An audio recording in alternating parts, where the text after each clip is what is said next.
வாழ்க்கை என்பது இந்த விளையாட்டைப் போலவே ஒரு உயரமான, முடிவில்லாத பாலத்தில் ஓடுவது போன்றது. நாம் அனைவரும் அந்த பளபளக்கும் சூரிய பந்தை போல நம் கனவுகள், இலக்குகள், ஆசைகளை முன்னால் தள்ளிக்கொண்டு முன்னேறுகிறோம்.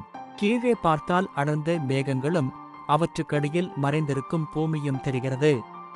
அதாவது, தோல்வி அல்லது வீழ்ச்சி என்றால் அது முழுமையான வீழ்ச்சி, திரும்பி வர முடியாதது.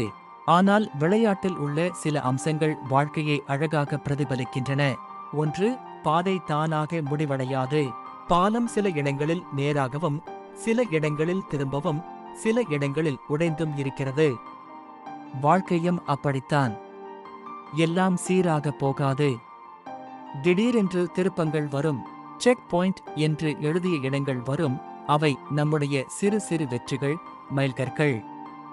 ஒரு அடைந்ததும் மீண்டும் தொடங்க வேண்டியதில்லை. அதேபோல் வாழ்க்கையிலும் நாம் சாதித்த ஒவ்வொரு சிறு விஷயமும் நம்மை முன்னேற்றுகிறது. 2 இதயங்கள், உயிர் சக்தி. மேலே 3 இதயங்கள், ஹார்ட்ஸ், தெரிகின்றன.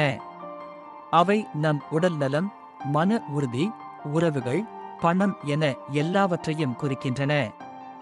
ஒவ்வொரு முறை தவறாக திரும்பினாலோ தடுமாறினாலோ ஒரு இதயம் குறைகிறது.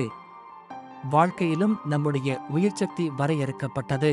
அதை சரியாக பயன்படுத்தாவிட்டால் அது விரைவில் தீர்ந்துவிடும்.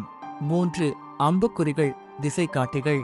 விளையாட்டில் அம்புக்குறிகள், ஆரோஸ், தெரிகின்றன. இங்கே திரும்பு, இந்த பாதையில் போ. வாழ்க்கையிலும் அறிவுரைகள், அனுபவம், பெற்றோர், ஆசிரியர்கள், நல்ல நண்பர்கள் என பல திசை காட்டிகள் வருகின்றன. சில அம்புகள் தவறான பாதையை நோக்கி இருக்கலாம், சில உண்மையான பாதையை காட்டும். அவற்றை பார்த்து சரியானதை தேர்ந்தெடுப்பது நம் பொறுப்பு. இறுதியாக, இந்த விளையாட்டின் அழகு என்னவென்றால், நாம் கீழே விழுந்தாலும் திரும்பி வந்து மீண்டும் ஆரம்பிக்கலாம். ஆனால் உண்மையான வாழ்க்கையில் அந்த ரீஸ்டார்ட் பட்டன் எப்போதும் இருக்காது. எனவே வாழ்க்கையில் கவனமாக திசை காட்டிகளை சரியாக புரிந்துகொள். உறவுகள், உடல் நலம் பாதுகாத்துக்கொள். தடுமாறினாலும் விழுந்த இடத்திலிருந்து மீண்டும் எழுந்து ஓடு. ஏனென்றால் வாழ்க்கை ஒரு விளையாட்டு. ஆனால் இது ஒரே ஒரு தடவை மட்டுமே விளையாடக்கூடிய விளையாட்டு.